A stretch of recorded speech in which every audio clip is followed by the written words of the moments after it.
Today we're going to be checking out a video where an unwarned F5 tornado hit. The thought of not knowing an F5 tornado is about to hit me is terrifying. This is the Plainfield unwarned F5 tornado. I'm kind of scared. August 28th, 1990.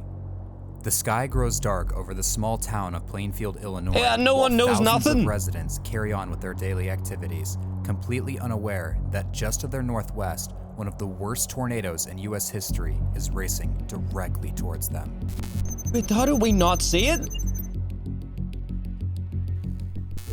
It's a hot and humid summer afternoon in northern Illinois, and severe thunderstorms are beginning to build along the horizon. Oh no. However, to understand why this is happening, we need to turn back the clock 24 hours.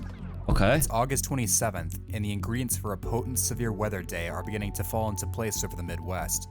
Meteorologists are scanning the atmosphere, looking for 4 key ingredients that lead to the formation of severe weather. These are moisture, instability, wind shear, and lift. Moisture is abundant in August across the Midwest, as rich tropical air makes its way north from the Gulf of Mexico, causing dew points to rise into the low 80s.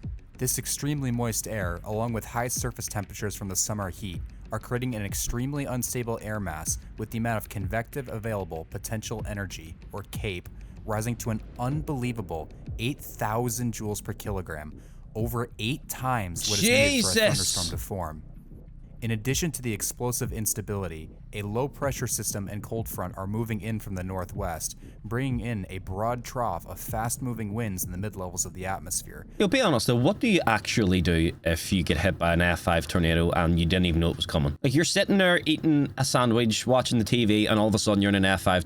Is there anything you can actually do? Like, do you just hope and pray you put enough meat in your sandwich to keep you from getting blown away, or what? Which are spreading apart or diverging over an area of relatively calm and converging winds near the surface.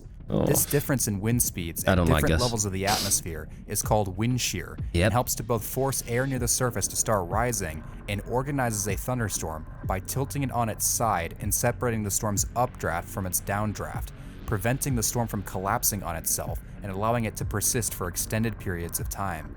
We want it to collapse, major though. Ingredients for severe thunderstorms now in place, the National Severe Storms Forecast Center had enough confidence to issue a moderate risk for severe weather across northern Illinois for August 28th. However, there was still one crucial piece of the puzzle missing. What? Although strong speed shear was present in the atmosphere, the winds near the surface were not turning significantly with height. This gradual turning of the wind direction as we ascend through the atmosphere is called directional shear, and it's an important factor that causes a storm's updraft to begin rotating, a critical ingredient in the formation of tornadoes. Oh my god, look at that.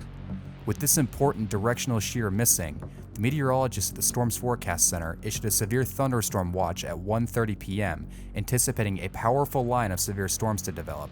However, because the atmosphere lacks significant low-level wind shear, they made no mention of the possibility of tornadoes. Just before noon near the Illinois-Wisconsin border, the incredible potential— Do they get in trouble for that? They haven't warned no one that there's an F5 tornado potentially coming in. Do they not get— do they get fired for that, or what? Energy of the atmosphere could no longer be held back, and a cluster of thunderstorms exploded like a bomb. This cluster of storms would slowly drift to the southeast, producing damaging straight-line winds and large hail, before one of the storms began to deviate from the others and quickly dominated the atmosphere around it. It's around this time, however, that something unexpected happens. The winds at the surface suddenly changed directions and began to blow to the northeast, increasing the low-level directional shear and transforming the dominant cell into a powerful rotating thunderstorm called a supercell, greatly increasing the risk for tornadoes. It's a bit late now, isn't it? The momentum was building fast as this supercell developed a rotating wall cloud and produced a few brief, weak tornadoes as it passed between Rockford and Aurora, Illinois around 1:42 p.m. An already bad situation became worse, however, as the storm began to wrap its rotating updraft, or mesocyclone, in a thick curtain of heavy rain and hail called the Bear's Cage, hiding whatever tornadoes that may develop within. And at 3:15 p.m., that's exactly what happened. Oh dear.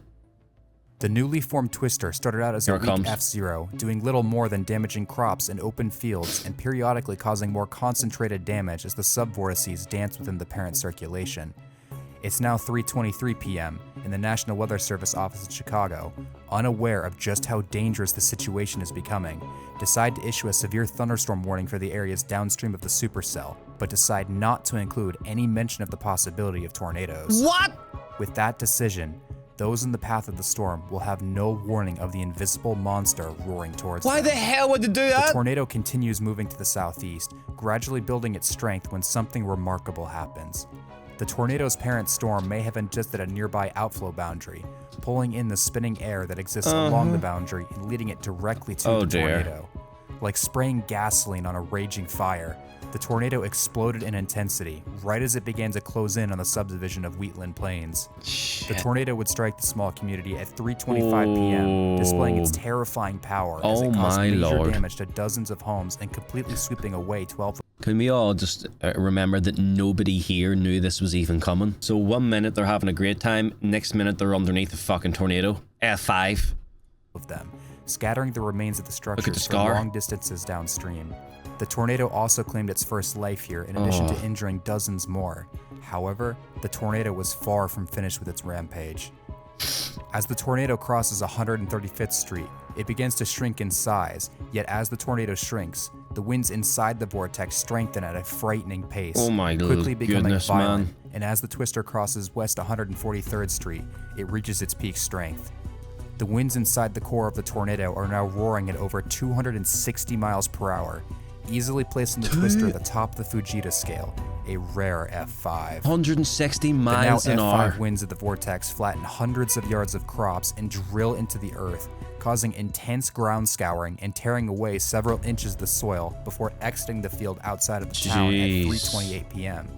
Like a cloaked monster, the heavily rain-wrapped vortex crosses Route 30 in Illinois 126, picking up several cars and a 20-ton tractor trailer like toys before throwing them over half a mile away, killing their occupants upon impact. Weakening slightly to high-end F3 That's strength, crazy. the tornado then crashed into the southwestern side of Plainfield, closing in on the town's high school, where several dozen students had just run inside the gymnasium to take shelter after seeing the eerie green storm clouds of the approaching storm. That's a green? As soon as the last student made it inside the school, the doors of the hallway they were sheltered in were ripped away with terrifying force as the roof collapsed around them. Remarkably, the hallway the students had sheltered in would be the only part of the building to survive the winds of the twister. What is that? Tragically,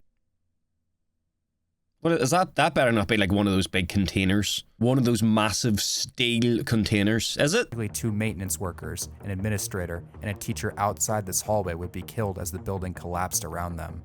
With Damn. brutal force, the core of the tornado then slammed into St. Mary's Immaculate Church, severely damaging the structure and killing 3 inside before mowing down dozens of homes and a grocery store with such What the ferocity hell, man? that some were completely swept away with only their concrete foundations remaining. Trees here became so badly damaged that their bark was stripped off their trunks, and a video in this area revealed the winds became so intense that a steel dumpster was picked up and crushed Oh my god, that's a bin. I thought this was like a lamppost with like an electrical box on it. What the hell? That's a massive steel dumpster on top of a fucking tree. That's insane. beyond recognition before being wrapped around a nearby tree. The damage here was so violent that it earned a high-end F4 rating, and unfortunately, at least 9 people would lose their lives here, with countless others severely injured. There was a brief lapse in the tornado's strength as it exited Plainfield before it once again intensified back to F4 strength and set its sights in the city. I didn't know they could Joliet. pick up strength again. The invisible vortex smashed into the Crystal Lawns and Warwick subdivisions with terrifying fury, lofting vehicles into the air and destroying countless homes at F4 intensity as it narrowly missed the Joliet Mall. Surely the people know what's coming now, though. Surely after it hitting the first town, word spreads. Surely we still aren't in the dark about there being an F5 tornado fucking flying around. Claiming 8 more lives. By 3:38 p.m., the tornado was now losing steam and slowly weakening. Yet in a cruel final blow, motherfucker! the dying vortex strikes the community of Crest Hill, destroying several apartment buildings and sucking 8 people from their homes and hurling them into a nearby cornfield before striking a vehicle and killing 2 more. The rapidly weakening That is twister would insane. damage a few more homes downstream of the apartment complex before finally roping out and dissipating at 3:45 p.m., 2 miles east of downtown Joliet. By the time the tornado had lifted, 29 people had tragically lost their lives, with hundreds more sustaining life-altering injuries and over 1,000 losing their homes. In the span of just 30 minutes, the invisible and unwarned tornado carved a continuous 16-mile path of destruction as it traveled in a bizarre southeasterly direction, causing over $375 million in damage. $375 million in damage over 16 miles. That's like from me to my nearest town. So that's like a 12-minute drive. That ain't, and for there to be $375 million worth of damage in that period is mental. I want to ask though, like, at what point were these people warned that there's a tornado on the way? Like, I know it was unwarned and nobody was told, but surely after it hits the first town, everybody that's in its predicted path gets told. Or what? How does that work? What's going on? Help! Damage and vanished without a trace, cementing its legacy as not only one of the strangest and mysterious tornadoes in U.S. history, but also the only F5 tornado to strike the United States in the month of August, leaving behind both physical and emotional scars that would take years to heal.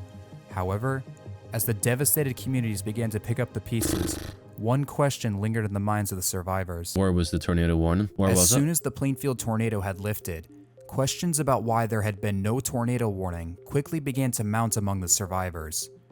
Amidst the increasing public backlash, the National Weather Service would launch an internal investigation into its Chicago office. Surely there's no other reason than it being human error. Like, there can't be. Because if it's not human error, it's pure evil and deliberate, right? Can you imagine losing, not only losing a loved one to a tornado is bad enough, but can you imagine not being warned about them? And something happening like that in the blink of an eye, and you lose your family in the blink of an eye because you had no idea a tornado was coming. Oh my god, man, whenever I deep think that, it fucking... To determine exactly what had gone wrong on the afternoon of August 28th. The investigation found that the critical failures that led to the Plainfield tornado striking without a tornado warning stem from the fact that the forecasters had failed to recognize the well-known signs that the storm tracking through northeastern Illinois that day was in fact a tornadic supercell, nor was adequate preparation or infrastructure put in place for the office to receive reports of severe weather from either the public or trained weather spotters. On the day of the Plainfield tornado, none of the funnel cloud or tornado reports that occurred prior to the Plainfield F5 touching down ever made it to the National Weather Service office in Chicago, nor was the classic hook echo shape of the parent storm visible on radar, recognized by the forecasters as the telltale sign that the storm was in fact a long-lived tornadic supercell capable of immense destruction. That's insane. And ultimately, the National Weather Service failed the people of Plainfield that day. Yet, from this terrible tragedy came enormous progress. In the 33 years that have passed since the Plainfield tornado, things have drastically changed at the National Weather Service. In place of what was once a limited range of tools, training, and communication, has blossomed into a plethora of upgrades that let meteorologists peer inside. That's amazing and great, but say if I lost my family to that, I could not give a single fuck. If somebody came to me after me losing my family in a tornado and says, yeah, but we've made progress on the technology, I could not give a hell no, could not care. That's great for the future, great.